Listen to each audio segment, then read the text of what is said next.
Live. Okay. Good morning, good afternoon, or good evening, depending on where you're listening to or watching this episode of the Bakery Podcast. And thanks to those of you who are returning fans. If you're new, do not forget to hit the follow button, guys. And remember that if you're a busybody and prefer to listen on the move, follow me on Spotify. Just search the Bakery Podcast. I am joined today by one of COD's biggest names, a man who has had involvement in competitive COD for over 10 years and has amassed a following of over hundreds of thousands. Christopher Parasite. Is it Duarte? Duarte? Yeah, Duarte. I'm surprised you got it right. Awesome. People used to call me Duarte when they didn't know how to pronounce it, and it's kind of funny. I'm glad I said it right. I'd have been a bit upset if I said that wrong, bro, for real. Oh, you're good. So, how are you anyway? You good? I'm good. Things are good. Today's my day off, so I'm happy to hop on here and just hang out, I guess. I'm grateful. I've got a bit of an icebreaker for you. It's the same question that I ask every guest. I mean, I've asked Clays to this, I've asked Hex this, so I'm going to definitely ask you this one. Top 5 potato chips, bro. Flavors included. What? I was not expecting this. Okay. Damn, dude. You'd be surprised. I mean, I'm a big guy, but I don't really eat cheap chips like that, to be honest. Really? Potato chips, though. Damn. I mean, yeah, I really don't. Even though I'm a big dude. Honestly, my favorite, though, is I don't really know if they have these in the UK, but jalapeno Lays, like the kettle cooked jalapeno Lays. Bro, everybody says those ones. Literally everyone. Everyone they're so good. Yeah, everyone that isn't from Europe. Everyone that I ask that isn't from Europe's like, bro, these kettle cooked jalapeno chips, and I'm like, oh yeah, I've got to get my hands on some of these because literally everybody says them.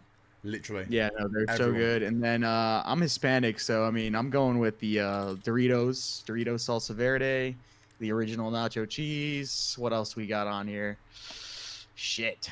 Hot Cheetos, those are always a good one. And sour cream Lays, those are also good. Sour cream and onion. What? That's a good. That might be like the best NA list I've had. Yeah, definitely. Really? Yeah, I've had some really bad ones. I've had some good ones. But that's pretty good, bro. I'll tell you, you know, Mad Cat Dylan. Yeah, what about him? Yeah, bro, he has the worst crisp choice, like potato chip choice in the world by a mile. You know, just normal salted chips. Yeah. Yeah, that's his go-to. That's like his top of the top 5. So basically, like, yeah. Gamers are plain. If I've ever learned something, like whenever I talk about food opinions with like other like players, sometimes I'm really surprised because you'll have people that like they get like burgers plain with just like meat and cheese, and just they don't put anything on there, and I'm just like, you know, scraps and wuskin. Food. You know, yeah, bro. Scraps and wusk. Order a Big Mac, and they have no lettuce, no pickle, and no Big Mac sauce. What? Why the fuck are you ordering a Big Mac? Bro, when I got told that, when I got told that, my head was hurting so bad. I was like, please, like, when I get a Big Mac, I get extra Big Mac sauce. I ask for extra, and they take it off. Like, what do you mean, bro? Why? Why would we do that? The whole point of a Big Mac is the sauce that it is literally named after. Why are you taking it off? I was so sad when I heard it. So I want to get into a little bit about kind of like your history coming up. I mean, obviously everyone knows Parasite, but not everyone knows Chris, right? What was life like growing up, bro? Like, where did your love for gaming originate from? It started when I was a kid, like probably 8, 9 years old. My brothers and sisters, I don't even like. I'm trying to remember. It's kind of foggy, but like we had Game Boys, like Game Boy Nintendos, like the little handhelds. Played Pokemon and stuff like that. I actually grew up playing a lot of Nintendo games. Like that was like my first gaming console was a Nintendo 64. Got the GameCube after that. I actually didn't start playing online games until probably like 2007. I started with the Xbox 360. That was my first online console.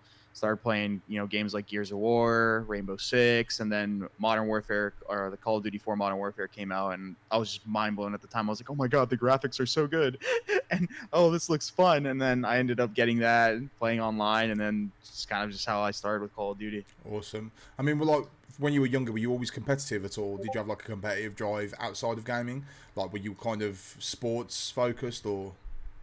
Honestly, no. I was I just played a lot, and I loved gaming. Like it was like my outlet. For me, that was like what I would do when I was, when I had free time. Funny thing about sports that you mentioned it, the only time I really remember being in sports was when I was probably around 10, 11 years old. I got into a local baseball team, and I was fucking shit. I was so bad. Like I was terrified of getting hit by the ball. Like whenever I'd go up to bat, I was so bad. They put me in the outfield. I was just sitting back there, just doing absolutely shit. And then one time that I remember, it was the same game. I finally was like, I'm gonna face my fears. I'm gonna hit this ball. I go to hit the fucking ball, and it hits me. And then after that, I was just terrified of it. I was like, I'm never doing this again. I went and the same game, I'm in the outfield, and the ball is rolling towards me, and I'm ready to catch it. It's on the floor, and there's just a patch of grass that's like a mound, and the ball bounces off the patch of grass and hits me in the chin. I'm not even kidding. The same fucking game. And then after that, I was like, I'm done. I'm done with sports. I'm done with baseball. And ever since then, I was just a fat kid playing video games. Yeah, dude, it was shocked. I mean, bro, it's a good story. It's a cool story. I mean, did you have like much of a competitive nature when you were younger in general? Like, were you competitive when you played video games, or? I guess the competitive nature might have came from like I have two brothers, so and they would always want to play the game. And back then, it's not like we had the luxury of having multiple consoles and multiple TVs. Like I didn't grow up in like a super like like a well-off family, and we had one console and stuff like that. So competitive, I guess, in terms of like fighting with my brothers and stuff like that over who would get to play the game. And I was the middle one. Yeah. So, but I was like, I guess, the most spoiled, in my opinion, out of my two brothers when it came to like family. So, other than that, I don't really remember if I had much competitive nature in me, to be honest. I've got you, bro. What was kind of like the first game that you picked up and you had to be the best at? Do you remember? I honestly think it was just in general when I started playing FPSs, like when I played shooters, I grinded the hell out of Gears of War. That was my first shooting game. Rainbow Six and stuff like that, and I actually got introduced into like game battles like pretty early on. Like at some point when I was playing Rainbow Six Vegas before Call of Duty 4 came out, I learned about it through like some like online friends, and I don't really remember how I transitioned into like actually like playing it, but like I was always like super competitive with FPSs. Even when I was like playing like games like Pokemon when I was a kid, like I loved like just trying to get them like maxed out level, trying to have the most powerful like Pokemon and stuff like that. So like I was always one of those like grinders in like any game where I was just like I gotta like be the strongest in the game and the best in the game. It was just weird. I don't know. So when did you begin to kind of recognise this love for Call of Duty? I mean, I'm assuming it was COD 4. Was it the first one you picked up? Yeah, COD 4. I was addicted to that game. I don't even remember how many days I had played on that game because they actually used to keep track of that. I don't know if they still do on like the leaderboards and stuff. But I played that game a shit ton. Let me tell you, like I would play that all day. I'd play pubs all day. I'd play GBS&D all day. I'd just play it literally all day, every day. I played hardcore, like GBs and stuff like that. Dude, I played too much. Yeah, I mean, I was the same. Like, I would go to school, get back, throw my trousers off, sit in my fucking boxers and my polo, and would just play S&D until like midnight, go to bed, do it all again the next day. That's all I did. COD 4 was, oh man, they were the best, bro. That was like, when I think of like times I enjoyed gaming, like COD 4 and Mod 2, they're the two I always reference, was like, because I had the same fucking routine. It was just do absolutely fucking nothing except play S&D and go to school. That was all I did. Yep, man, I was in the same boat. When I actually started playing competitively, when I finally joined, like so the way I've gotten to competitive was actually funny. So I didn't actually get into like competitive COD 4 scene since till 2009. They actually we played that game competitively for 2 years technically, because in 2008 they had like the PCLs, like the Pro Circuit ladders and tournaments and stuff like that. And then World at War came out. Did you have this? Was one called was it CGL? Or for some reason CGL rings a bell in my head and I don't know why. I don't really remember. I just remember there was like MLG would run these Pro Circuit ladders and these like cups and stuff like that, and like GB ladders that were like MLG rules and stuff like that. And a lot of players, a few players transitioned to World at War when that game came out, but it didn't really like support competitive, and it wasn't really like a super competitive game. So a lot of the pros stayed, and we played COD 4 for an extra year. And I actually met people that were like really good competitive players in like pubs. And that's when like I got picked up from pubs. Like I was playing like S&D pubs and stuff like that. Yeah. And I joined like this team called like ATZ or whatever. They were like a West Coast like pro team at the time, right? Yeah. And that's how I started playing. And like, dude, when I played that game, when I tell you I literally wanted to be the best and like I grinded that game, when I figured out like the domination and the like domination, S&D, and sabotage were the main game modes, I used to like go into private matches even before school, like before I would go catch the bus and stuff like that, and literally look for grenade spots for flags. Like I would be so nerdy. I would go into like random spots on the map, look at like branches and trees, line up grenades, and try to hit them on flags. And like, dude, I was such a nerd. Like that's literally how I was back then. Yeah, but that just shows your hunger, right? Like that's your competitive nature, is to be better, and whether that's mechanically, you know, through you doing certain strategies, it just shows how much you want to win. That's cool, bro. That's fucking crazy. When did you kind of like? When did you start to realize that Call of Duty could change your life? It was probably around 2013, like Black Ops 2 and stuff like that, and we won the Dallas tournament, and then we like won champs and all that other stuff, and that's when I kind of like was like, okay, I can keep doing this, because when I graduated high school in 2012, that was probably around where Modern Warfare 3 was like ending, or like somewhere around there, right?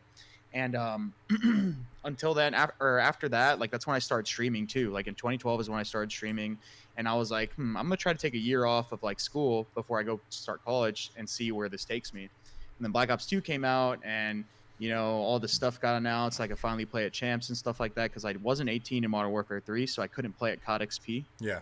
And like all those tournaments got announced, and I was like, all right, I want to see how this year goes. And I ended up being one of the the first world champions, and I just kind of stuck with it. My stream was doing amazing. Back then is when I actually used to upload to YouTube. I used to upload a ton to YouTube. Yeah. And that's like, I still have 70K subs on there. I just don't do it anymore, because back then I used to get a lot of hate from like Optic fans and stuff like that. So I just kind of YouTube on there. But I grinded the hell out of my stream. I did a lot of I won a lot of tournaments that year, made a lot of money, and I was like, oh, I'm gonna keep doing this, and I'm just gonna put off school, and then now I'm here. Awesome. I mean, in 2013, like you said, you became a world champion, right? I was watching some stuff back today, because I've got some trivia for you here and there to test your memory, but we'll move on to that in a moment. Yeah. So in 2013, you became a world champ, right? I remember watching your body language in like the Map 11 meltdown, right? It was like, bro, and you were so distressed. You were like getting so stressed. Like after every round, you were like, whoo! You were like, you could see it. And I'm just like, can you describe that moment, bro? Like when you're on the biggest stage competing, what's it like? Like, you're competing for a crazy amount of money, and you're having to trust the people around you to perform as well.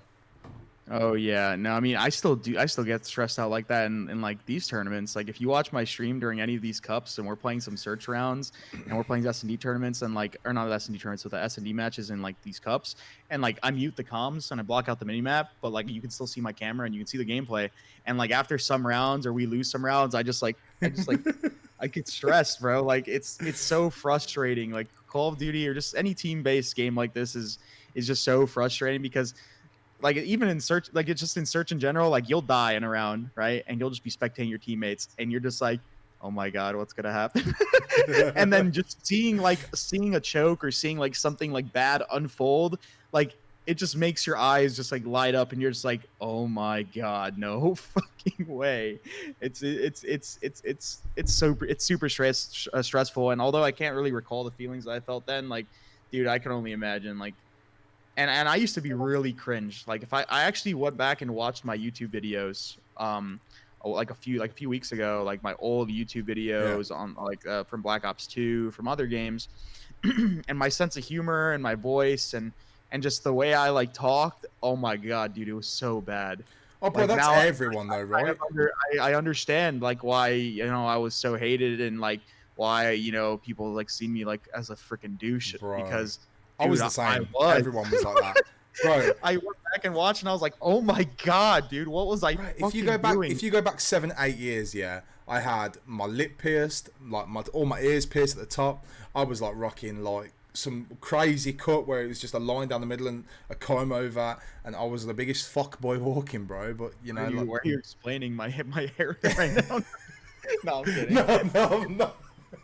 But for real, like, bro, like I think what I'm noticing, like, as I'm growing and like as I'm getting older, is every year I realise how dumb I was the year before. Like, pretty much, it's like every single year, like I look back and I'm like, oh shit, I was dumb. Even just 12 months ago, I was dumb. And I'm not trying to like make excuses for my behavior, because at the end of the day, I should still be held accountable. But man, I was like socially awkward, man. Like, I mean, that comes like a lot of gamers. Like, bro, I'd like growing up, I didn't really go out much. Like, I didn't really like talk to many people. I just kind of was playing games. So like, my social skills were so bad, and like I honestly don't feel like my social skills really even developed until like a few years ago, like at all. Like growing, like it's like it just took me longer to grow up, like, you know, just being away from like actual real life and just being just involved in gaming and being spoiled by my parents to an extent, like living at home. I basically lived at my mom's place until like this year. Like Yeah. I had times where I would go to team houses and stuff like that, and you know, move out because of organizations, but this is the first time where I moved out on my own.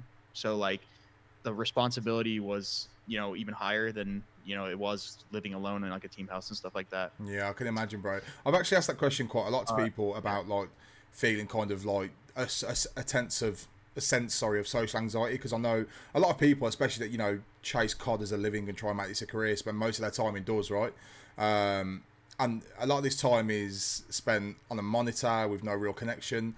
And even outside of that, when you go to a LAN, you're surrounded by personalities that are pretty much the same as you, right? People that are pretty awkward and maybe socially awkward, and they don't go out much either. So I suppose there's a kind of a combination. Even if you do go to a LAN, you're still only meeting personalities that are quite similar to yours, not outgoing and open people. So that whole kick into the real world thing's a bit different, right? Yeah, no, definitely. Like I said, like, I mean, not every player's like this, but like some, you know, some of us just are kind of introverted, Yeah, and yeah, yeah. it took a while for me to develop, like, you know, really good social skills and Yeah, not be a prick, to be honest, because yeah, I was just so like, you know, I was just in my own little bubble, and you yeah. know. Well, I'll tell you this much, bro. You've obviously turned it around, because so far you're one of the easiest people I've had to speak to. So it's good. Right. I Parasite try. trivia. I'm going to try and play your brain a bit. You ready? This is the first bit of trivia I've got for you, okay? Okay. So, in 2013, obviously, yourself, Carmen Merks, and Killer won COD champs, right? Now, you played a best of 11, right? Map Yeah. 7 was a hijacked hardpoint, and you Yeah. went on a kill streak with an R870 Remington shotgun in P3. Do you remember how many kills the kill streak consisted of? I honestly don't know. I'm gonna take a wild guess. Something is just telling me 8. What the fuck? Yeah, 8. What the fuck? Yo, that's so crazy. That's so crazy. You said, no, I'm not even kidding. You said kill streak, and in my brain, the number 8 literally just popped up. I'm not kidding. Wow. It's crazy how that works, I'm right? impressed. I'm impressed, bro. For real. Oh, bro, I'm pissed actually, because I watched so much shit today. You know, like looking for just little details that I could catch you on, and you fucking got it. So, I'm pissed. Fuck. No, that was probably luck, bro. I'll be honest. We'll see. I'm impressed. Damn, you're 1 for 1 already. All Okay, right, we've got a bit more trivia throughout, but we'll get back to some questions. I mean, over the years, like you said, just over the years, I think you've pretty much been given this villain role, right? I mean, how did it happen? Like, how did this kind of Haggis the villain come around? I was a prick. First off, secondly, would you say it was like general hate? Would you say it was like a general hate that you were receiving from people that you chose to kind of embrace and then use it, or? I mean, I don't really think I intentionally used it or anything like that. I was a prick, and I really, you know, we were like the villains because we would always beat Optic. Yeah, like, yeah. We were always like, I was like always on like a Optic rivaling team, even in Modern Warfare 3 before like Impact and stuff like that. Like, it was like the 2 NA teams that were the best was always my team, which was like me, Nameless, Dito, Liar, and I think that was it. And then we were always like competitive with Optic and like the online tournaments and stuff like that, and we always wanted to play each other on LAN, and we were always like super competitive. So I've always been like a shit talker, you know? And like, I mean, I was super cringe and just super like, I didn't care about people's feelings, and like I would just say some out of pocket stuff. And then going into Black Ops 2, it kind of was the same thing. Like, I was on Impact, and you know, we were Optic's rival in terms of like, you know, tournaments and stuff like that. We'd always smoke them, like, and then it kind of just stuck. Like, just I was known as an Optic hater, and back then Optic was a huge brand with like Scump, Nade Shot, those guys, Big Timer. And I guess that's kind of like where it really stemmed, on top of all like the YouTube videos and stuff like that of me like raging at my teammates and stuff like that. So more fuel to the fire, I guess. I mean, it must have, in a sense, did it make you feel isolated at any points, like during your career? And if so, like, what is it that's giving you the inspiration to kind of come over these tough spots of your career? Because you seem, I mean, you know, for example, you seem to have like a real interest in anime. So like, would you credit it to that? And if so, like, what do you feel anime does differently to your, you know, to your normal generic non-animated TV shows? Well, to be honest, like I don't really know what kind of like kept pushing it for me. I think it's just because I enjoyed like competing so much and I loved like streaming and playing Call of Duty so much that I kind of was like I can't give up. Like I've already done all this. Like if I'm gonna end up quitting, like it's gonna be on my terms and stuff Yeah, like that. I think that's kind of what just like has always pushed me. But yeah, I've definitely felt super isolated before in my career, where I've actually like felt like I mean, and this isn't me playing the victim because people always like be like you're playing the victim and stuff like that. I'm like, no, no, no, I'm no, not. Like I'm just yeah, saying like how I feel. Like yeah, I mean, I do to an extent deserve some of the shit that I get and some of the stuff that I brought upon myself and you know some of the burnt bridges and stuff like that. But at the end of the day, like I'm a human being and yeah, like shit like that's still gonna affect me. And there's been times where I've cried over like you know being dropped or you know I've like felt like I was just like kind of like everyone was against me and stuff like that. And you know things hurt, bro. Like yeah, I'm a no, human being, so I 100%, mean I get it. it's definitely been like that. I'm not trying to be over dramatic, but at the same time I've always been a person that I'm very animated in terms of like you can see like how I feel if you look at my Yeah, face. yeah, Like it's yeah, really easy to tell like when I'm frustrated, when I'm upset, when you know I'm having fun. Like so, it's just how I am. I project my feelings really easily. I'm not like one of those persons that's just like a wall. yeah, Like yeah, and I've had you know I've had a ton of like mixed feelings in my career where I've been super happy and super upset and super angry, and it's just I don't know. It's been a roller coaster for yeah. sure. No, I get it. I think you know, like you said, just you're only human, right? So I think you're allowed to make mistakes, bro, and I think you're allowed to express how you feel, however you want to do it, right? I mean, would Yeah, you say people that? expect that from me though because I'm such a large personality where like I can't do that stuff. Yeah, But like I don't know, I don't really see myself as like anything special. I'm just a person. I love playing games, and if you like me for that or you like watching me, then that's cool. Like I vibe with that stuff, man. I'm nothing special. I don't see myself as like a you know a role model or anything. I just like to play the game. I like to have fun, and I want to be the best. That's just how I've always been. yeah, yeah, yeah. I mean, would you say would you say that you're a fan of anime? I'm assuming. Do you like anime? I mean, oh, bro, I've tried to watch it, but I've got like a lot of friends, for example, that say like it's inspiring for them or it helps them through certain situations in life. Would you say like it ever had an effect like that for you, or?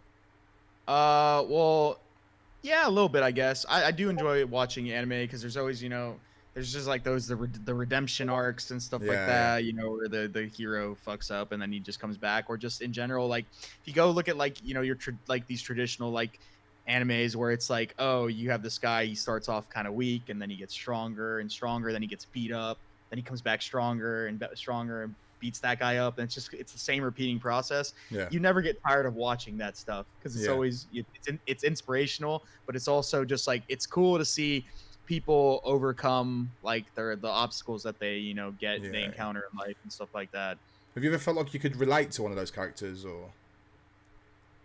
I don't know. I haven't watched it. I need a refresher because I haven't watched anime in a while. Like I usually like wait like a while before I revisit watching anime, and then I binge it, Yeah, and then I stop for like another like few months and then do it again. Because I can't be like one of those persons that's like waits every week to watch a fucking 30-minute anime episode and be like, oh, what the hell happens next? I hate it. So what are you I don't know. what are you recommending? Because I tried to watch anime. I started with Death Note.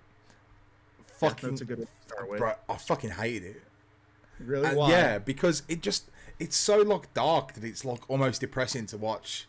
Like that's how I felt. Yeah. Do you know what I mean? Okay. Like the story of it Yeah, was yeah. so dark, so it was like I would end an episode and be like fuck, it's pretty Well, if you dull. want one that's good, so it's probably easier for you to like watch animes that are shorter because like before you really get into like a big anime that's like hundreds of like episodes long, you're probably better off watching shorter ones. But I'm trying to think of some shorter ones that you could watch. I'd actually have to go probably revisit my catalog to be honest, that like I have that I've watched. But the easiest anime to kind of get into, and if you're willing to take the plunge into, is probably Naruto. Yeah. Naruto or whatever. Okay. It's very lighthearted, it's very funny, but then it gets into like the heavier stuff, like towards the end when like they time skip and the main character's older. The Yeah. fighting's cool. The characters are funny. There's some like jokes and stuff in there, but that's always a good one. That's a super easy one to watch. Going on to it, I mean, I can imagine like with the level of flack that you've received over the years, it might be fair to say that you've kind of become tough-skinned as a result, right? Would that have an adverse effect on taking criticism on board? Like, because maybe you felt that everyone was out to get you, or that you were an easy target to blame? No, I still take criticism well. Like I'm always open to listening. Like even like with my last like team before this one, like UIU, they actually taught me like quite a little bit about the respawn system in this game and some like spawn stuff. And I was always open to kind of listening because I'm not ignorant to the fact that there are people that know more than me in general, or even if I like overall like maybe I feel like I'm better than someone or know more than them, like I still learn something new every day about this game, any game. Like there's never enough things that you can learn. And like COD is such a reaction based game where you kind of just like react to what's going on the map and what other people are doing, that you can pick up something from everyone, like no matter who. Like, so I love learning new things, and if someone has something to say to me or teach me, then I'm gonna take it in. Like honestly, yeah. I mean, generally, we're like when people are placed in a competitive setting and they do something kind of outlandish or unruly, during the heat of the moment, for example. Do you think it's unfair to kind of for people to make judgment on that character when it's probably the competitive nature that has just taken over? Yeah. Yeah. I think to an extent, like you should still like act a certain way, and you shouldn't let your emotions and stuff like that in the situation get the better of you. But yeah, I mean, I think people go back and watch like YouTube videos and they watch all these things about me, and like these are times where I'm at my worst. Like it's not just me. Like I've always said this, like you're more like your character isn't defined by your mistakes. Like that's not your entire character. It's like how you react and bounce back from your mistakes that defines you. Yeah. And I think everyone just goes back and like looks at like the worst in people and be like, oh, this guy's a fucking asshole. This guy, oh, this guy can't change. This guy can't do this stuff. And I don't think that's fair. I think that kind of just invalidates like all the hard work that someone puts in to like be a better person, be better now than yesterday and stuff like that. And it just kind of invalidates all the hard work that someone puts in if you say that about them, because I mean, there are some people that can't change to an extent, but there are people out there that strive to be a better person, strive to be a better player every single day, and you shouldn't invalidate that by watching them in their darkest moments. No, I agree. No, I really agree. I mean, compared to like you said, just compared to the Parasite a few years back, you seem a lot more susceptible to criticism and kind of admitting your own faults, right? What would you say changed? Like, did being kind of painted as this bad guy ultimately take its toll? How important is it to be able to like take criticism, like especially for younger AMs as well that are trying to break through? It's super important that you listen to your teammates, even if like you don't really agree with them. Like listening and taking in what they're saying and being understanding is super important, because if you're just like a wall and you're just talking to a brick wall, like you're not going to want to play with you, because it just feels like they're not what is the word, that you're just like not you're not working with them. Like you gotta be able to work with the people that you team with. You can't just be there and not listening to them and not contributing and stuff like that. Taking criticism is super important. And even if like what they're saying is like wrong, listening to it and understanding why they think that and stuff like that is important, because there's truth in everything. Like maybe their overall idea is flawed, but like some of the stuff they're saying you could still take in and kind of learn from it, I guess. Yeah. So we're going to try and move on to a bit more trivia, bro. You ready? So Meltdown was your map 11 in the final at COD Champs 2013, right? Yeah. Can you remember the questionable play that Killer made? Questionable play? Yeah. You elaborate on that a little bit. Oh, see, if I elaborate, you might give it away straight away, bro.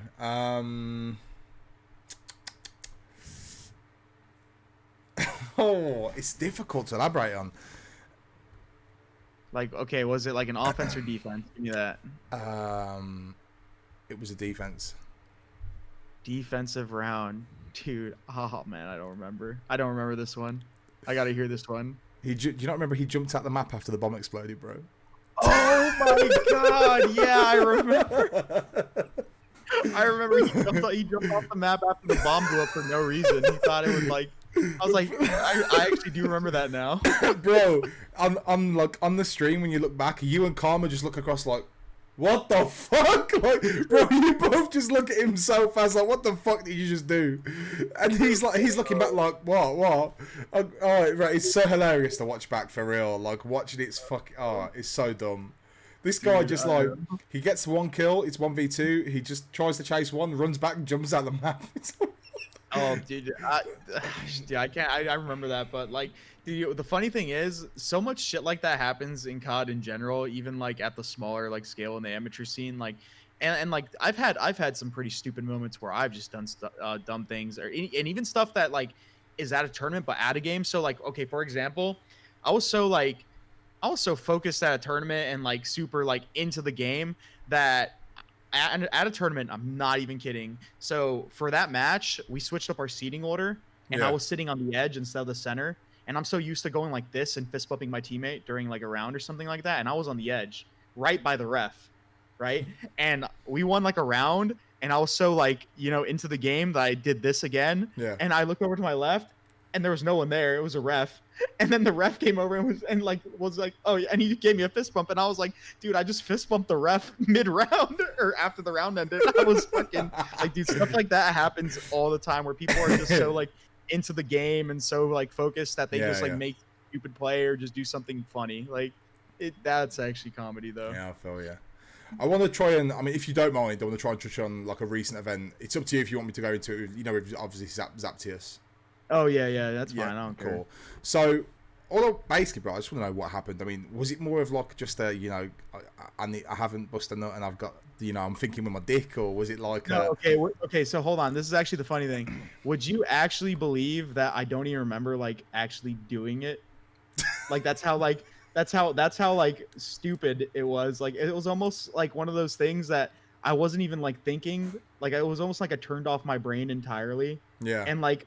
I don't even remember like doing it. And also this was super gassed. People were like, I was doing it like mid match and stuff like that. No, like that's not what happened. But secondly, it was just, I don't know. I wasn't thinking at all, bro. Like it was stupid. I'm not going to go into details, but not my finest moment. And yeah. I mean, it's a funny story, bro. It's a funny story to look back on, Like it's something you can laugh about in a few years. About it anymore, but at the end of the day, whatever, dude. I didn't do anything. Yeah. Yeah, I didn't kill anyone. We're good. No, we're good. I mean, talking to women, bro, there's the classic Reddit post that you had a porn star on your bed. Yeah.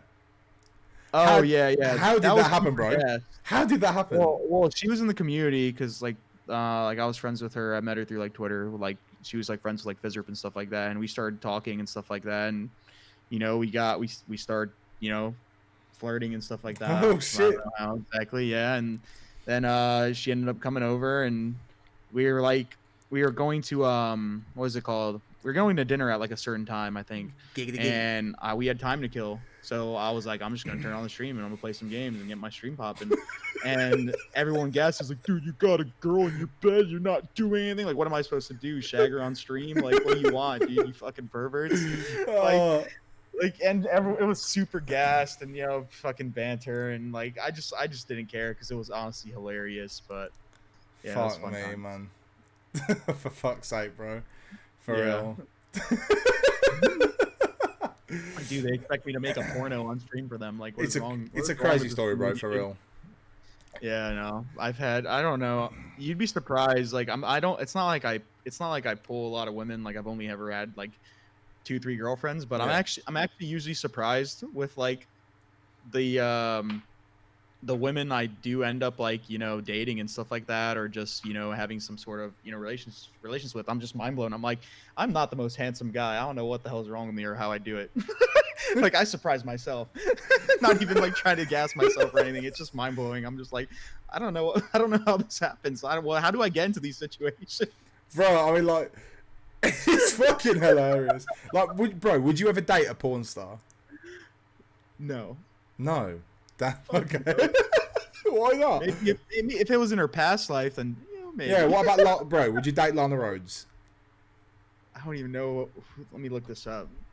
Well, actually, You it's probably what? You don't know who Lana Rhodes is? I mean, I'm not familiar with like names, bro. Maybe faces. You know Mike Majak? You know Logan Paul's friend? It's Mike's girlfriend. Who? You know Mike Majak, Logan Paul's best friend?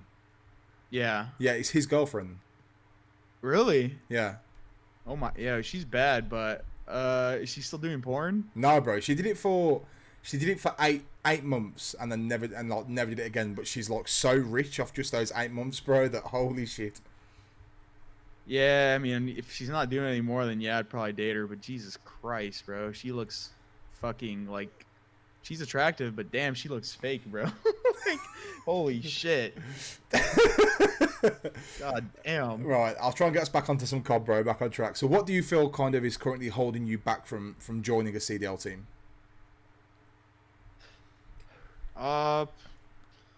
Probably just I don't know. Like, I want to say it's my past, but I don't know at this point because it just kind of blows my mind all the time. Like, I don't know. I feel like I'm good enough to be in it. I feel like I compete. Like, maybe people might not see that all the time from all these online tournaments. And I thought I was on a really good track with the lands and stuff like that happening. Like, I just won a land tournament, the LA like home series. I was there with like that's why I started teaming with Wester, and we were like finally forming a good team and we were going to look forward to competing to more events. And then all of a sudden COVID-19 just really took over and lands got canceled. And like I still have had like good success online. I've won a ton of like 1Ks and stuff like that. I've had a lot of top placements in all these home series and challengers tournaments, but at the end of the day, I don't know, it's got to be like it's got to be my past or something, or people just don't think I'm good enough. I don't know what it is, because I feel like I could replace a lot of people in the pro league and bring a lot more to a lot of these teams, but maybe people don't see it that way. I don't know. I honestly couldn't tell you. It's I want to say it's my past, but at this point, I don't know, because I feel like I'm easy to work with, and I know so much about like COD in general, and even this game. Like a lot of pro players like play this game and kind of just like gave up on it. Like they don't even give it a chance to learn. They don't even give themselves a chance to learn. They're like, oh, the spawns are random and all this bullshit, and then just make excuses when like the funny thing is there's an actual system behind this, like a game, and it's so simple. And there's actually, this is actually hilarious, but there's a PowerPoint that like this guy his name is Ronan. He's like an amateur coach, and he's a really smart dude. And it's a PowerPoint that explains exactly how this game works and how the spawns in this game work and stuff like that. And you'd be surprised how many people don't know how they work to perfection. And there's some teams that actually have this or have seen this PowerPoint and like understand the system and stuff like that. And there's some teams that have never seen this before, and they just kind of they just don't understand the game in general. And it just blows my mind, because like these people play this thing professionally. Like they should know this shit. And they just kind of make excuses and like, oh, IW, Modern Warfare, blah, blah, blah, blah, blah. And then they go and they play against people like fucking Awakening, and they're just mind blown at how these guys are so good, and how like even the AM scene, these AM teams will scrim pro teams and they'll just smack them around. Like it's just fucking embarrassing. And it's the worst this year because pros can't play against AMs and AMs can't play against pros in tournaments. But if there was this year, this is the year where a lot of these pro teams would just get exposed and stuff like that, to be honest. And I heard that when SNG were over there, and for the time that they were pretty much fucking running through a lot of pro teams in scrims. A little bit, yeah. Honestly, they weren't a scrim team, because even when my Wester team would play them, we would beat them quite a few maps. But they were definitely a tournament team. And also they all lived in Texas, and they all lived in the same fucking house. So playing them online, those like tournaments, was really hard. It was actually super unfortunate, because the weekend right before they left, we got to the finals versus them in one of the cups, Yeah. Or one of the home series. I can't remember what it was. And that's when we had Awakening on Wester, and we got second place. And then that whole Zap incident happened. I got dropped, and then they picked up Gintroid, and then what was it called? Singularity went home, and then Wester won one of those tournaments again, and I wasn't on the team, and I was like, dude, if fucking these guys weren't here, we probably would have won the damn tournament last week, and now I'm just pissed.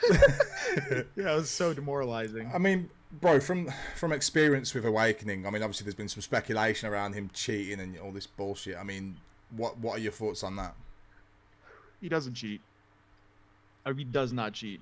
He's just his gun skill is just really good, and his movement was the thing that made him absurd. So he was one of the first players that actually used auto attack sprint. And like people don't know this. So like apparently at the beginning of the year, before Minnesota, before the slide canceling got nerfed, um, people on Dallas Empire and I think FaZe supposedly were using auto attack sprint, and they were like ahead and they were faster on the map and they were abusing the shit out of the slide cancel because of it.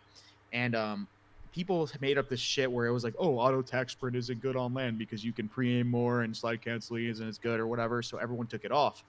But then everyone, and so no one used it ever again. But then one time I was bored and I was on my day off and I was watching an online tournament. It was an amateur like NGE league thing, and Awakening's team, he was playing with Stamino at the time, was playing in that, and I was just bored. I was watching them and they were spectating him, and I was like, dude, every time this guy moves forward, his gun just shoots up. Like that's the auto attack sprint animation, right? And I was like, I think this guy uses auto attack sprint. And I was like, let me try this shit.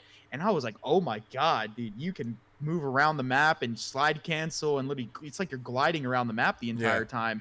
And whenever you would play him, it was like, dude, this guy's literally slipping and sliding everywhere. Like he would like, it allowed him to get away from so many situations and abuse so many mechanics that like it made him so good.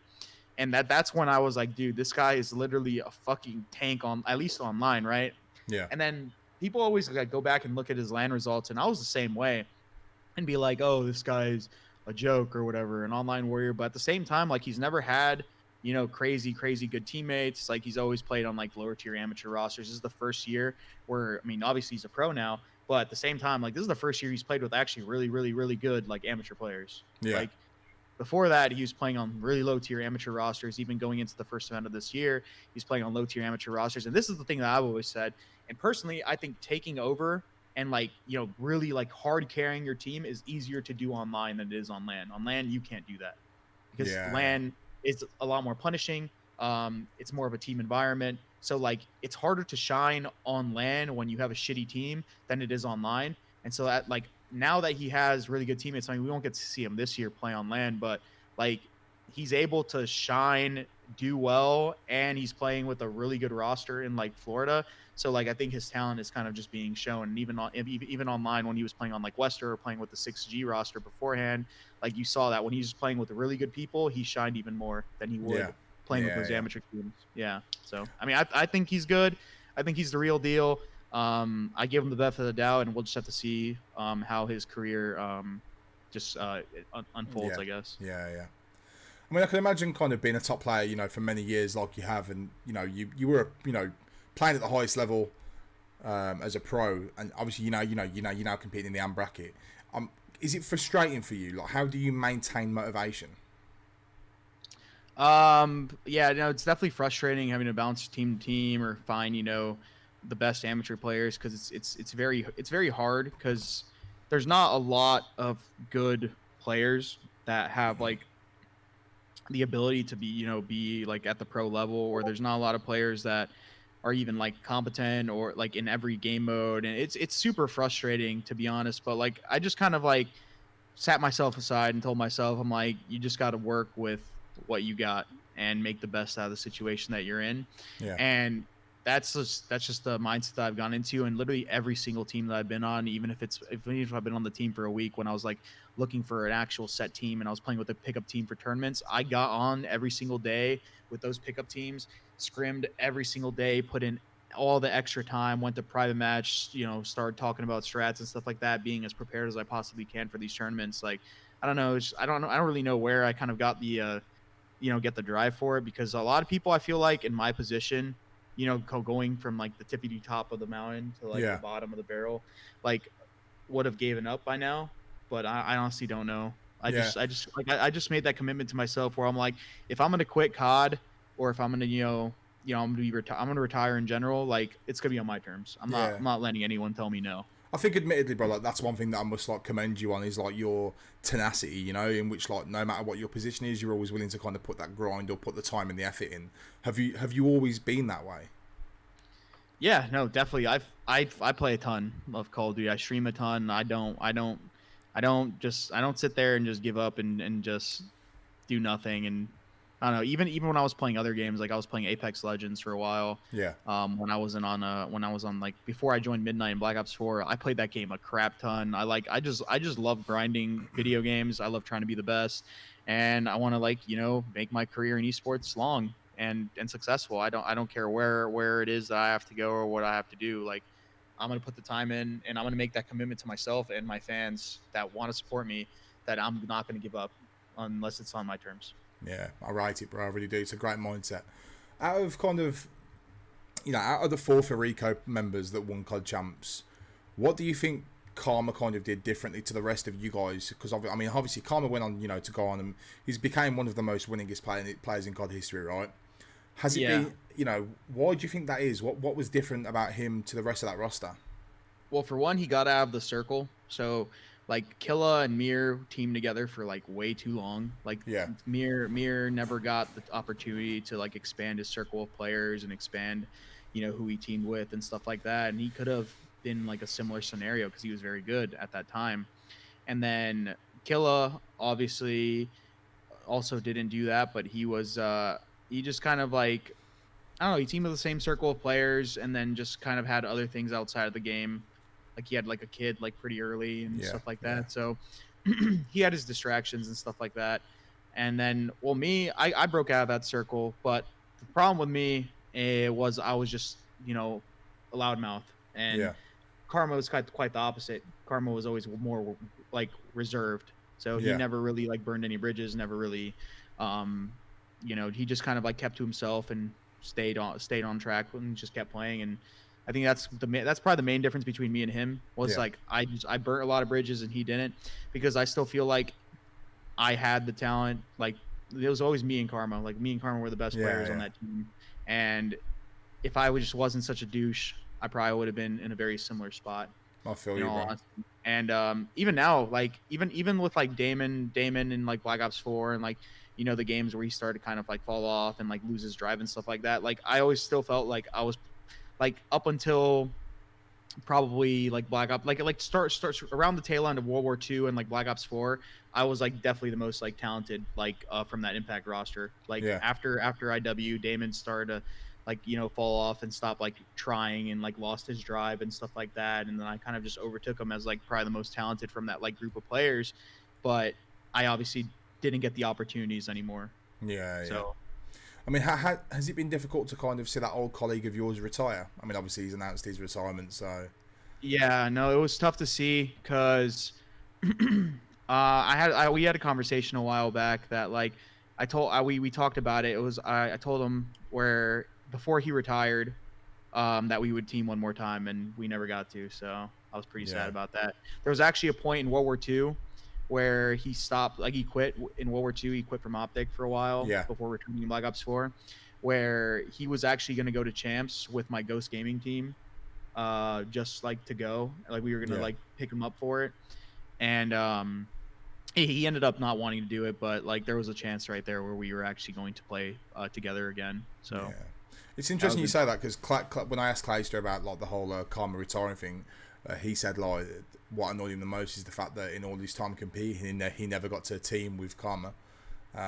He's like, and he's been in the game a long time, just like you.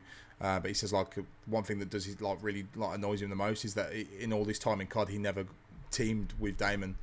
I think there's so many like crazy mixtures that could have happened in COD that haven't happened. But I mean, who knows what the future holds, right? I think if next year's good, bro, he's back. That's how I feel. But maybe I'm wrong, right? Maybe. Yeah. Who knows? It's more so. I think it's just he's like me. If he doesn't enjoy the game, even at a competitive level, he doesn't want to play, and he's gonna be bad because like in IW, I freaking hated Infinite Warfare, and like it prevented me from being good just because I hated the game so much. Like I literally was so ignorant to like even trying to give the game a chance. Kind of how a lot of players are now, where they just hate the game so much that they don't allow themselves to improve. So I mean, I understand because Damon probably would get on every single day and just be miserable, like playing this game. Yeah. And I don't blame him because the game is obviously not perfect. Like we were having a conversation off stream before the start where like this is one of the only CODs where you can make the right play and it still doesn't matter because of all like the shit that can happen, like with the the grenade spam. Sometimes you need a smoke here and you don't have it. You don't have a trophy here because the field upgrade system sucks, and there's just so much shit that can like go wrong even though you're not making bad plays. And I think that's probably what frustrates him a lot is because he's always been a player that makes the high percentage plays and stuff like that, and he makes the right plays, goes to the right places. And like this is a game where you sometimes won't shine. Like you just won't shine when that shit happens because you'll have games where you go 20 and 40 even though you're playing right, and then you'll have games where you go off. Like it's just it's a frustrating game to play for sure. And I'm fairly sure that's why he quit. Just the game was just it wasn't fun. It's stressful, like I've said. Yeah, I think it's difficult to take seriously. Like for me, like as a viewer, I just think the game's fucking awful, bro. That's me saying that, but I just think it's so hard to watch, and for it to be taken seriously in a competitive nature. You know, like it's a $300 million league, bro, and we're watching people fucking like squad spawns and shit like that. It's fucking crazy. Dude, like that's not even the worst thing for me because I understand these spawn systems pretty well, but like the worst thing for me, this gets me pissed whenever it's just a nade and smoke fest and contest fest on hills. They're just smokes flying everywhere, fucking people in smokes hip firing, using their fucking knives, swinging them around. Like, dude, that shit is awful. Because you watch that as a spectator and you're just like, what the fuck is going on? But when you're playing and you're just in a fucking smoke grenade and you don't know what the hell's going on, your teammates callouts are all going in one ear and out the other, and you're just doing a fucking 360 spin around. You're just like, dude, what the fuck am I playing right now? Like this game is very crazy. And oh my god, dude, it's so stressful, man. I can imagine. Fuck. Yeah. It just, bro, it looks stressful. Just to watch is stressful. So I can't even imagine what it's like to fucking play this shit, bro. For real. Yeah. So definitely. I got a bit of trivia for you again. So on Meltdown, map 11, you and Karma were left in a 2v1 to clutch a round. Now, do you remember who you killed and what the score outcome was because of that kill? I want to say, I think this is the round where the bomb was inside the big silo, like not the one on the outskirts of the map. It was the one in the silo, like right. Yeah. I think I was dancing around the pillars with like a cap 40. I think like the pistol. Yeah. And I think I killed. I don't know what order. I think I killed Stainville and Rambo. Fuck, bro, you are good, bro. You're fucking perfect. You killed Stain first. You killed Stain first, and then Rambo came in through the middle of the map. Like, no, so you killed Stain first, and then Rambo was holding like a ladder push from his spawn, and you came through middle. You came in through middle into the silo, and you jump challed him and killed him, and you got the defuse for the RCXD. Okay, that's what it was. See, I do remember who I killed. I just don't remember where. Like, I don't remember. That round put you guys 5-4 up, and then you won the next round to take it all. Yeah. Let's go. Yeah. Dude, I don't know how I remember, bro. Like, for real, impressive. This is 7 years ago, you know. I'm trying to test your memory, but you're doing a really good job. So what's been the most difficult learning curve for you as a player to kind of maximize your potential? Like, do you feel like it's a lesson that you might have learned too late, or are you confident in competing for, a few more years to come? Being a good teammate is probably the hardest thing for me that I had to learn.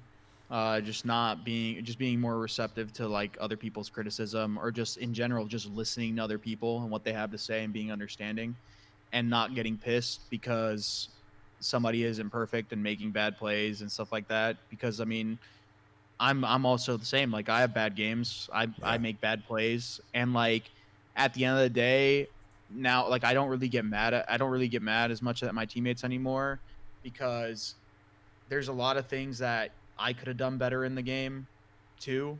Like So like it's a collective effort when we lose maps or when things hit the fan, and I think that's kind of like the thing that I had to learn the hard way. Uh, that's probably it, because I Yeah, like yeah, the gaming, learning the games and learning how to play them and learning all the different mechanics was never really hard because I just put in more effort and more time than everyone. So yeah, like yeah. I just picked up on it quicker. But it was always the out of game. It was always the out of actual game stuff where like I just had to learn how to talk to people and how to be a better teammate. That's always been the hardest thing for me. Yeah, yeah, yeah. I mean, are you confident in your ability? Do you think you'll be competing for, the next few years at least? Yeah. To be honest, I think that as long as I don't lose the drive, then I'll have no problem. Because like I've always been I've always been one of the people that picks up how to play the game and like the basics and stuff like that quicker, and like the mechanics. I've always been one of those players, and I don't feel like my skill just is gonna just disappear, Yeah, because Call of Duty isn't one of those games where you just have to be super mechanically skilled. Like, bro, we're playing a console game with aim assist and like a controller. Like, it's not freaking hard to like yeah, yeah, shoot well or do the mechanics. It's all right here. So as yeah, long yeah, as yeah. I don't lose the passion and drive, I think I'll be okay. In all honesty, because like even now, like I'll still play against really good players and I'll still do well, and I'll Yeah. still gun some people and make really good plays. So I don't know. Well, time will tell, but Yeah. until until I feel like I'm actually not playing as good until I feel like I'm not on the skill level of like these players and I don't deserve, to be in the league, then I won't quit. Yeah, I feel you, bro. I mean, going on to like this whole, I mean, obviously with this year with online players and stuff, many players have been called online players, especially within the scene, top tier AMs and a lot of the pros. Whereas there are obviously some folk who seem to perform better at an offline LAN environment. Now, through your years of competing on both ends of that stick, what do you think it is that makes these players play better at LAN? Is it like an ability to control nerves? Like, is it the elevated mood from playing in front of a crowd? Or is it maybe like the lack of a mental block from knowing everyone around you is on the even playing field? Well, I mean, it depends. I honestly don't know. I feel like I don't think it's nerves. I think it's more so that like whenever you're playing at a LAN event, well, everyone's on like a fair playing field, and also people also get in like have mentals like when they play online. Like even I have that sometimes. Like I'll go into playing a team and I'll be like, oh, these guys are freaking jokes, and then like it'll make me play worse. Yeah, But at the same time, like I think that like online is literally like spinning a fucking roulette. Like there's been times where I've played on hosts that are like on a 50, 60 ping and it feels like shit. And there's times where I've been playing on like 100 ping and it feels like I'm literally playing on LAN. Like, and there's nothing like, you never know what you're gonna get when you play in these online tournaments and yeah, servers and stuff like that. And like this is the biggest thing, right? Where I've talked about online to LAN. Like at the end of the day, there's people that are consistent online. There's people that are obviously still good on LAN and stuff like that. And there's people that are good on both. But like the thing is, when you're playing on a shitty server, if you're like on a shit ping, that ping affects everything that you do in the game. yeah, Like it affects how fast you kill, how fast your bullets reg. It affects like how much aim assist you pull. It affects when you see people, when they see you. It affects how slow, like your reloads are delayed, your button commands are kind of delayed. Like every single thing that you do in the game is delayed by your ping, yeah, technically. So literally, the game is completely different. Like the basics are the same, but like the game is completely different. Even going from like a 12 hertz server to a 60 hertz server, the game changes so fucking much that like it's almost like you're playing a completely different game. And I think that's why some teams are better, some players are better, some players are worse, is because some people can adapt to how online is played and have that, and then when they go to LAN, the game is played completely different. Some people can't adapt to that, and it's not because they're necessarily bad. It's just because they don't know how to. And if they played more, let's say like there was a player that was an onliner, right? And he went and played LAN, and they played LAN for freaking months, literally just only LAN. All their scrims were on LAN. Those players that were good online and that had more LAN experience would end up transitioning. I yeah, guarantee it. It's just that there isn't a lot. You play more online COD than you do on LAN. That's just how it is. yeah, And players that have experience have the upper hand in that. Players that are new and really good online, like these newer yeah, players, don't have that same experience. And like it takes them longer to adapt. You saw it with players like Shotzi. Shotzi hasn't played a Call of Duty LAN, goes to the first like tournament or two, doesn't yeah, play very well, and then he plays really well and they win one of the tournaments, and then he comes home and he's still playing online and he's playing on 20 on the 12 hertz servers and he's doing well, and then he's playing on the 60 hertz server and he's still doing well. So like no matter what, some people are good online, some people are good online, but it's being able to adapt. I think that's what like separates people from being an online or not, because some people have more experience or some people just don't know how. Yeah, no, I agree. That's a good way to break it down. I'm great. Like that, I wasn't expecting that kind of depth, but the way you've put it makes a lot more sense.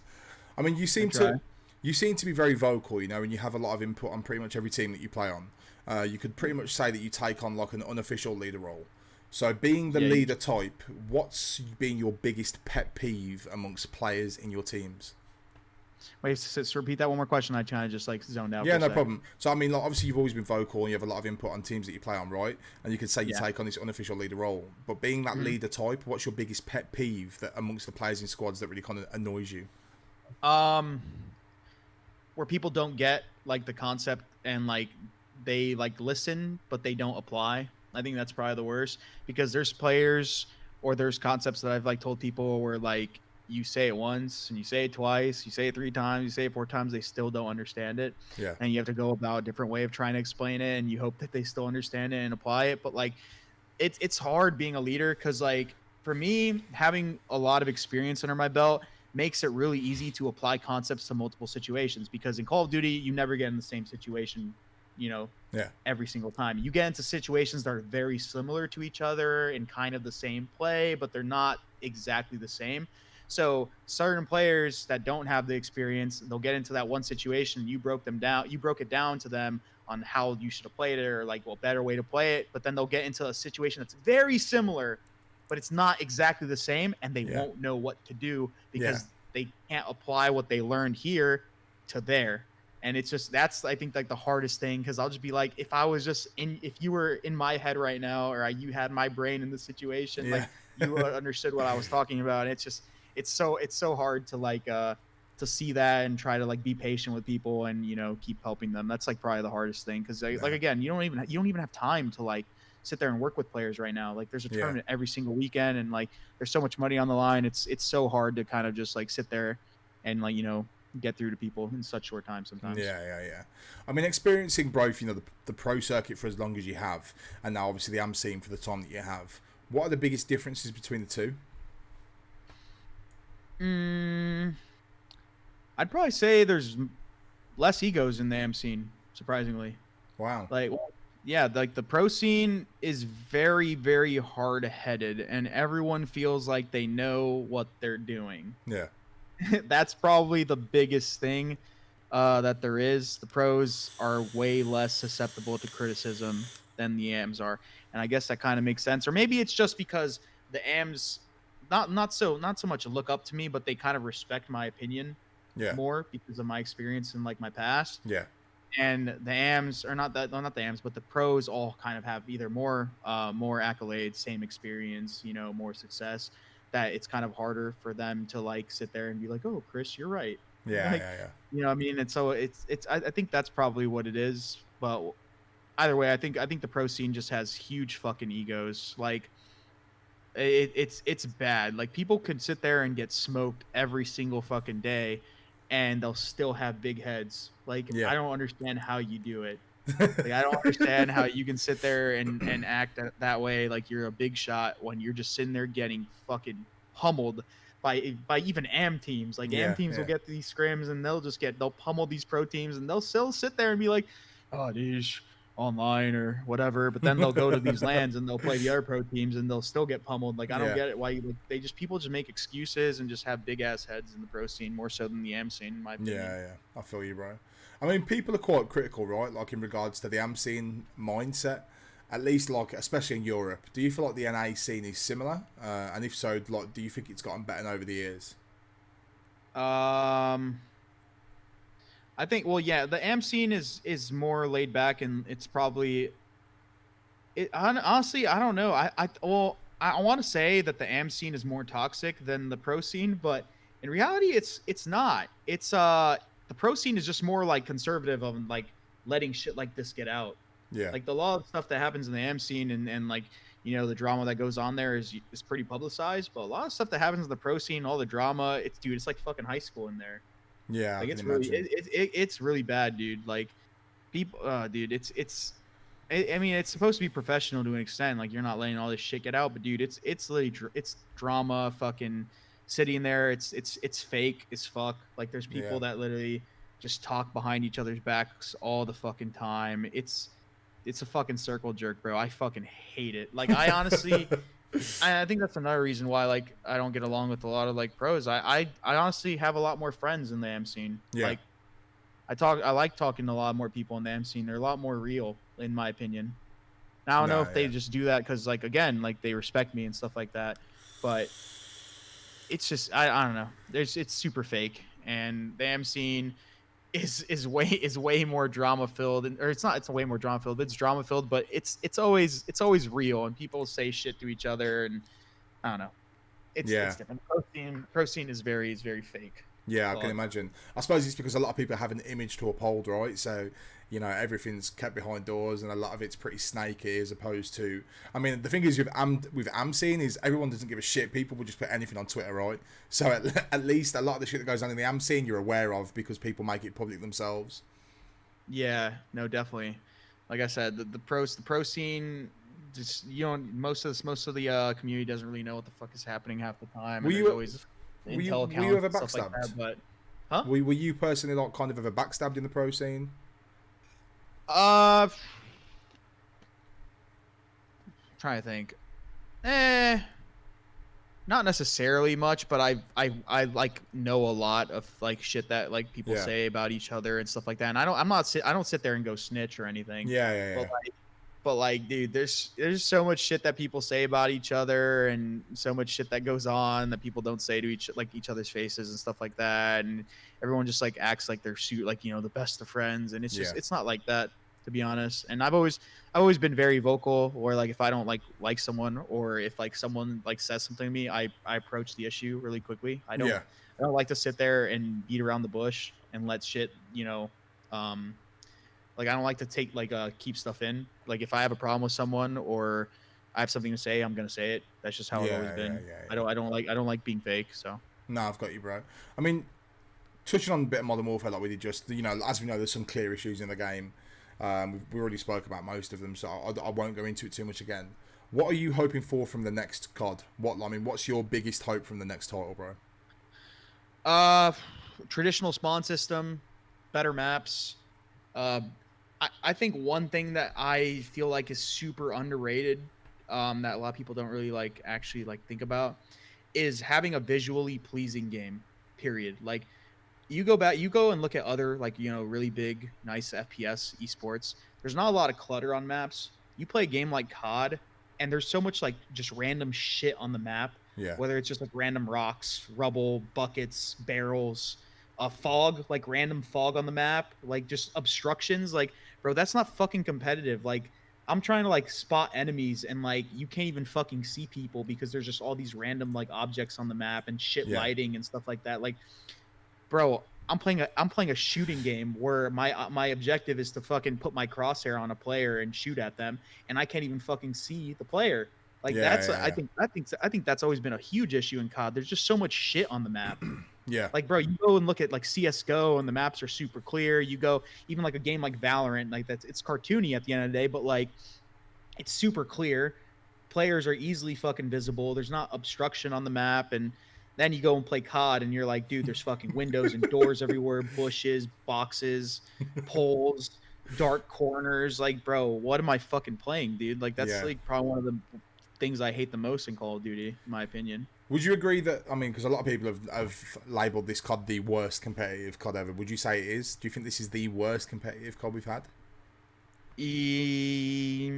Yeah, I think so. I think competitively in terms of in terms of consistency, this is probably one of the worst ones.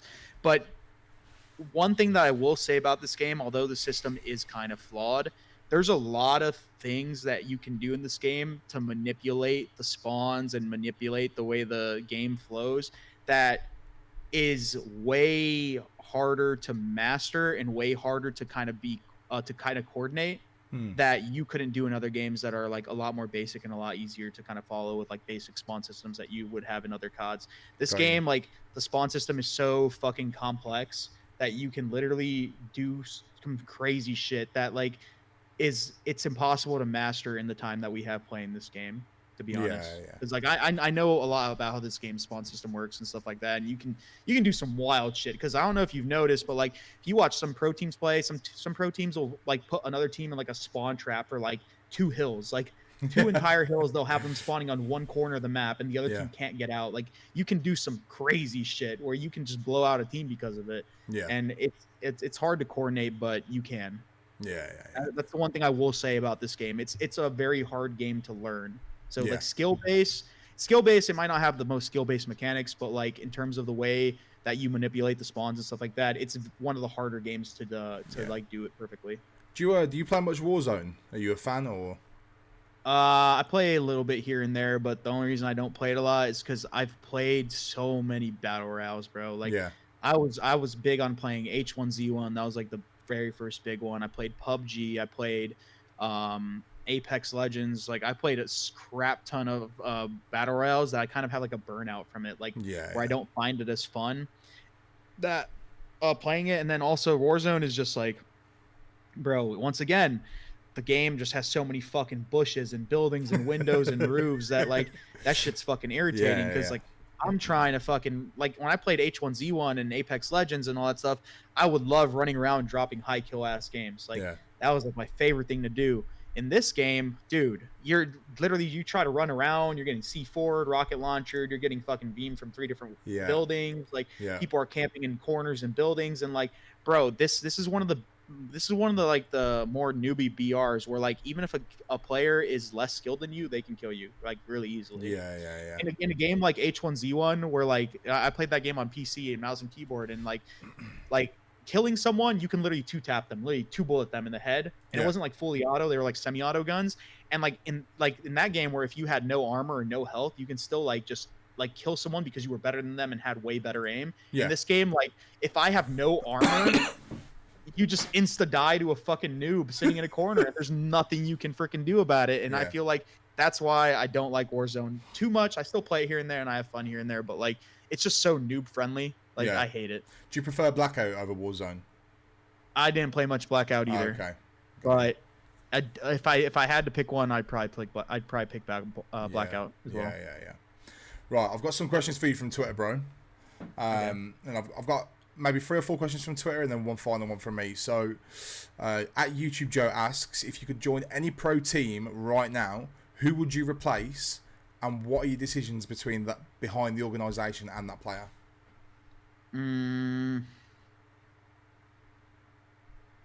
Well, I'd say if I could join, well, there's a mixture of teams I'd want to play with. I'm not gonna sit there and be like, let me get on FaZe, because that's just like that's a cop out. Like I'm not gonna try to join a team that's like already like one of the best teams. I'm gonna go for like the lower barrel, like bottom of the barrel teams that obviously would need help.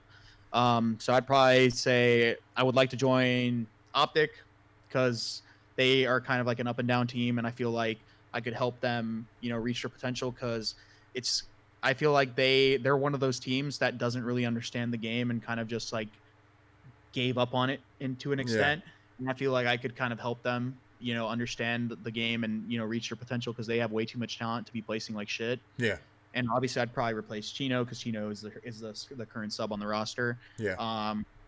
And then these are like the 3 teams. I'd say Optic, Gorillas, and probably Seattle. So from Gorillas, if I had to replace one player, it'd probably be either Blast or Aqua, because they are both kind of like the play style I have. I think Blast is their main AR right now, which I could easily do.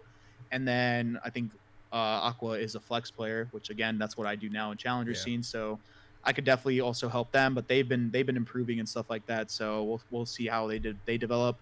And then Seattle, again, they're another struggling roster using a whole bunch of subs, and I'd probably want to join for one of those guys as well. But I don't really know who I'd pick apart on that roster, but it's that's a difficult question, to be honest. Yeah, it's got to be a difficult question, right? There's so many choices out there.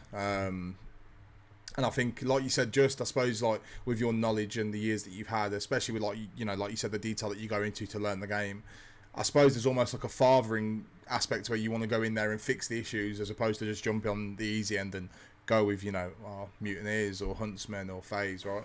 So Yeah, exactly. Yeah, I'd love to do that because I think that would do a really well for my career, just really well for me in general. Just seeing that I can join a team with top players and make them better because I haven't got the opportunity in a long time. Like the last time I was on a really good pro team was like phased red in a advanced warfare where I got third at champs and I was really good at that game. And then ever since then, I just never really got any opportunities. Like in Black Ops 4, I got the opportunity to play on Midnight in the Pro League, but like that team that I got on was just a mixture of players that didn't have teams. yeah, And it was just a throw together team and it was super toxic and just it was chalked. Like there was no drive on the team and like people go back and like look at that team and they're like, dude, you got on the pro league and you did nothing with it. Like you suck. You're washed. I'm like, bro, I'm not a one man fucking yeah, team. And yeah, then at the same time, I play the main AR role where I need my teammates to support me and my teammates to kind of like your subs always win you the games. That's how yeah, yeah, it's always been. The AR guy just a support player. And like I can't do it myself. There's nothing I can do. And that's why I transitioned to flex in this game because flex you have more control of the game. You can switch between weapons. You can run a sub, be more impactful and stuff like that. And it's I don't know. It's been difficult and it's annoying to be yeah, honest. yeah. Moving on, Vodrick asks if you could get the opportunity to be a coach in the next COD, would you take it or would you still choose to compete? I would still choose to compete unless I have like I said I'm not going to quit competing until I feel like I have no other choice to or I just completely suck. Like Yeah, yeah, I'm not going to settle for coaching unless yeah, I'm desperate for money yeah. at that point, you know. In the future, do you think coaching could be a possible avenue for you? Yeah, no, definitely. If I when I finally retire, I feel like that'd be something that I'd like to do Yeah, because yeah, I feel like even if I like, even if I lose the passion to, compete, um being a coach and being able to transition all or not transition but being able to kind of like uh use my experience to make other players better, that would be something that I would really enjoy doing. yeah. And finally, Ginger14 asks, what would you do differently if you could go back in time and start your career again?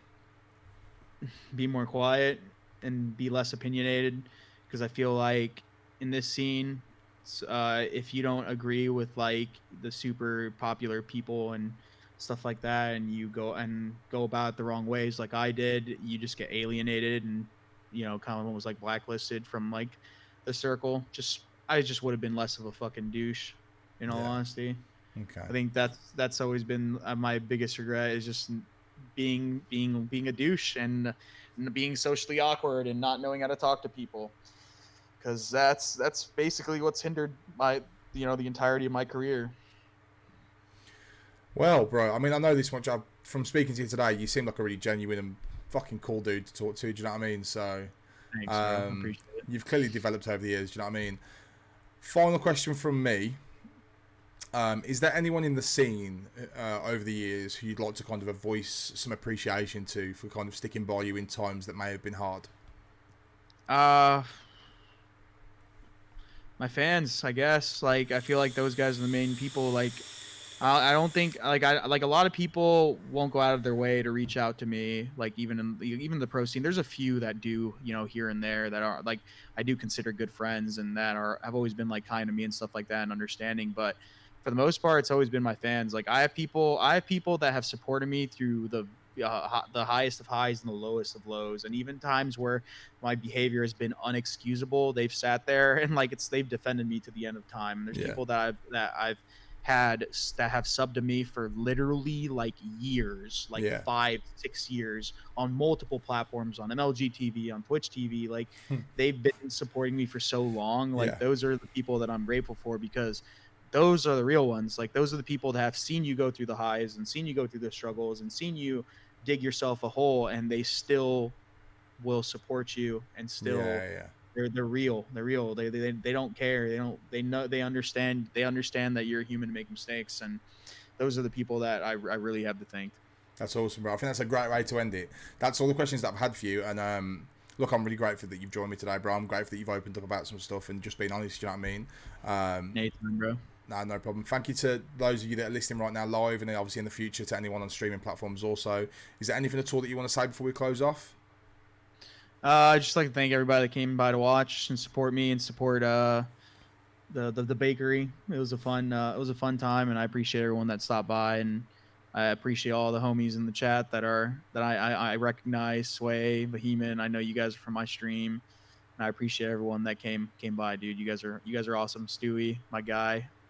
And also, thanks to Serge. I see him in the chat for connecting me and you and allowing me to do this podcast. Nah, I'm really grateful that you came through, bro. Right, we're all good. I'll catch you guys Friday at 11 p.m. when I'll be speaking to one of the founding fathers of MV, Skylar Johnson. Until then, guys, keep it real. Peace.